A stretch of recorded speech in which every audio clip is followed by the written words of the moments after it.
सहस्रशीर्षा पुरुषः सहस्राक्षः सहस्रपात् स भूमिम् विश्वतो भूत्वा अत्यतिष्ठद्दशाङ्गुलम्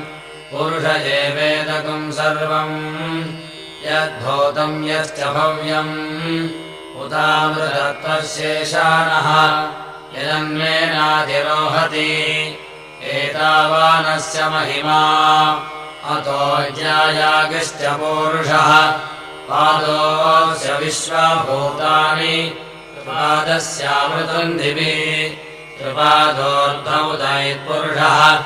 पादोऽस्येहाभवात् पुनः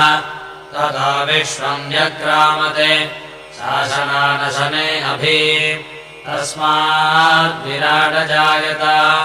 विराजो अतिपूरुषः स जातो अत्यरिच्छत।